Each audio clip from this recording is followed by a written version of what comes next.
Well, the violence has raised questions about how best to deal with rioting and disorder on our streets. I'm joined now from Lincoln. No, we've just spoken to Patrick Mercer. I'm now joined by Darcus Howe, who is a writer and broadcaster, and we can speak to him now. And Marcus Dow is in Croydon. Marcus Dow, are you shocked by what you've seen there last night? No, not at all. I have been living in London for 50 years. There are so many different moods and moments. But what I was certain about, listening to my grandson and my son, is that something very, very serious was going to take place in this country. Our political leaders had no idea. The police had no idea. But if you looked at young blacks and young whites with a discerning eye and a careful hearing, they have been telling us, and we would not listen, that what is happening in this country to them Mr. Howe, if I can just stop you, Mr. Howe, for a moment. You say you're not shocked. Does this mean that you condone what happened in your community last night? I condone, of course not. What I'm going to condone it for?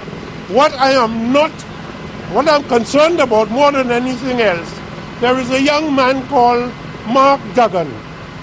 He has parents, he has brothers, he has sisters, and few yards away from where he lives, a police officer blew his head off. Well, Mr. Howe, we have to...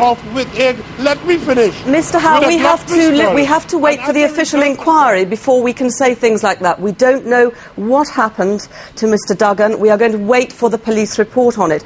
If I can take you on a little bit, you were talking about your grandson, you were talking about young people. You were talking about your grandson, you were talking about...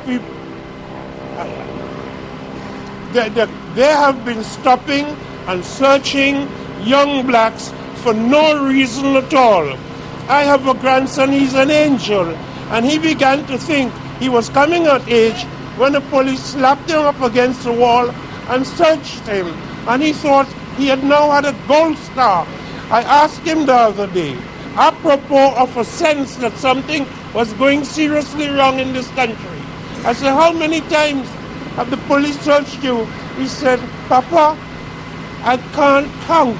There's so many times. Mr. Howe, that may well have happened, and if you say it did, I am not to gainsay you, but that is not an excuse to go out rioting and cause the sort of damage that we have been seeing over the last few days. Where were you in 1981 in Brixton? Mr. I don't call it rioting, I call it an insurrection of the masses of the people. It is happening in Syria, it is happening in Clapham, it's happening in Liverpool, it's happening in Port of Spain, Trinidad, and that is the nature of the historical moment. Mr. Howe, Mr. Howe, if I can just ask you, you are not a stranger to riots yourself, I understand, are you? You have taken part in them yourself. I have never taken part in a single riot. I've been on demonstrations that ended up in a conflict, and have some respect for an old West Indian Negro and stop accusing me of being a rioter. Because you won't tickle me to get abusive. You just sound idiotic. Have some respect. Darcus Howe. Grandchildren. Thank you very much for joining us from Croydon. Darcus Howe, their writer and broadcaster.